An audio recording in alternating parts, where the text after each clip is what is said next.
Hey everybody, ronarray here, and PoE2 news just keep coming from all directions. So I wanted to do a quick recap of new stuff that we already know, to help you stay hyped before the release. Tell me in the comments what is the most expected thing that you want to see in PoE2, and let's go.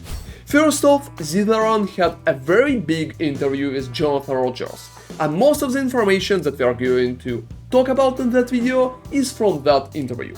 The first question is pretty much lag on the release. A lot of people, including me, are kind of worried that the servers are going to literally burn at the start of early access. But Jonathan thinks that we're not going to get more than 1 million players in early access.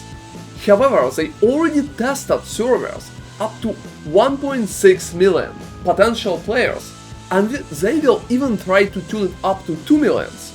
Obviously it's going to be different in the real environment, but GGG is pretty ready because such server capabilities and such tests should give us at least some hope that launch is going to be alright. To battle the lags even further, GGG is going to keep predictive and lockstep networking mods, but they're also going to add a new mod, Hybrid, which will be something in between, and it should help you with desynchronization issues which could happen when servers are overloaded. And it should work especially good with movement with WSD. Right now we can't say how big that mod is going to be and is it going to improve lag significantly, but it could help with desynchronization at least. They also have a system of disconnection, and it will give you 6 seconds to pretty much resolve your lag issue or be disconnected from the game. So if you will lag for more than 100 milliseconds, your instance will be paused and you will receive 6 seconds to pretty much get out of that lag, or you will be disconnected. I think that system is pretty nice, and I'm sure it's going to save so many hardcore players that otherwise would just die. Also, monsters can't have charges anymore, because charges initially gives you absolutely nothing, and there's no point for monsters to have them, because for now monsters have no passive tree, and well, at some point maybe we will see even passive trees at monsters. Well, it's Path of Exile, so we need to add our passive trees into our passive trees, so you could check your passive trees while you are checking passive trees. Well, I like it, to be honest. Talking about dying, all bosses in the game right now will be one death only, so if you're going to die, you will need to restart the fight. However, if you're going to be disconnected, it seems you're just going to be reconnected into the fight itself, which is pretty cool feature. And another confirmed news is pretty much bosses can crit. So random crits are definitely going to reap so many hardcore players, because crits at bosses, and especially like at pinnacle bosses, are very dangerous. It's a questionable addition, and I think some players, especially hardcore ones, will be not that really happy about it, and maybe it will be changed in the future, because GGG is expecting our feedback about it. And another important information, that your Ascendancy skills are going to receive sockets while you're leveling. And you will be able to get your 6th link around level 80 approximately.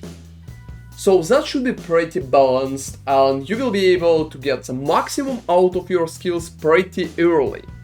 It can also be confirmed that you can use towers only one time, so you will put one tablet in and that's pretty much it.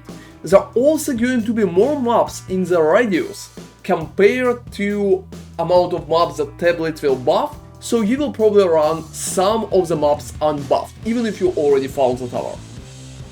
Jonathan also emphasized that maximum tiers of modifiers on items will be pretty uncommon and hard to get.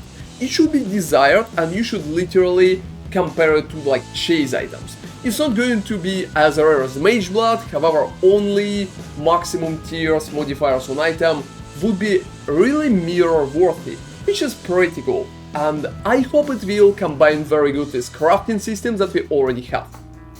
There are also going to be no Exile clone in 2025, however Exile clone still stays, and GGG is promising to have some in the future. Another important part about monsters is that monsters' abilities, like spells or projectiles or any multiple AoEs, can either all crit or they will not crit at all. So you will not get the situation when out of like 3 projectiles, 1 is critting and 2 is not critting. It's going to make your life a little more stable, or it's going to increase damage for the monsters.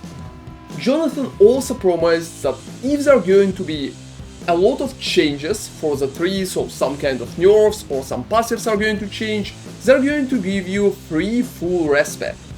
However, respec by itself is not going to cost a lot. You will just need a little gold and you will be able to respec pretty freely. Right now they want to make respec a part of the game, so you will be able to constantly change your builds depending on the situation that you're currently in. So focusing a little more on the endgame. Developers also confirmed that there are going to be a chance to drop and use generic tablets that are not based on league mechanics and are going to provide basic bonuses. We would probably expect some quantity here, maybe a little more currency bonuses and stuff like that. And that's a pretty cool mechanic, because I think that way we'll have more variety and we will be able to use at least bad tablets, even in the situation when we have a tower but we don't really want to invest heavily into it. Jonathan also mentioned that they pretty much love the endgames themselves and they think it works pretty good and fun right now, which is kinda reassuring. I hope the endgame is going to be captivating. Another confirmation came about the low life. Low life right now will be around 35%, so you will be considered on low life if you're 35% or lower, which is pretty much expected and been mentioned already, but they confirmed it again. Talking about new things that comes in Path of Exile 2, runes. Currently Jonathan thinks that runes will be much more impactful in early game and will play less role in the endgame, which is kinda logical. They will also drop pretty often, so will be kinda common. However, good soul cores will be as rare as divines, so to get good soul cores you will need to farm a lot. And I also hope that those will be tradable, and it will add a little spice part to the market, so we will be able to buy them. You also cannot over-socket runes, so you can't replace them when you already have the rune in your item. Currently developers think about runes like about additional modifiers that you just add to your item and it kinda stays in there. Going forward, for those interested, ladder is still in the game, so who will get first to level 100 will get that sweet first spot.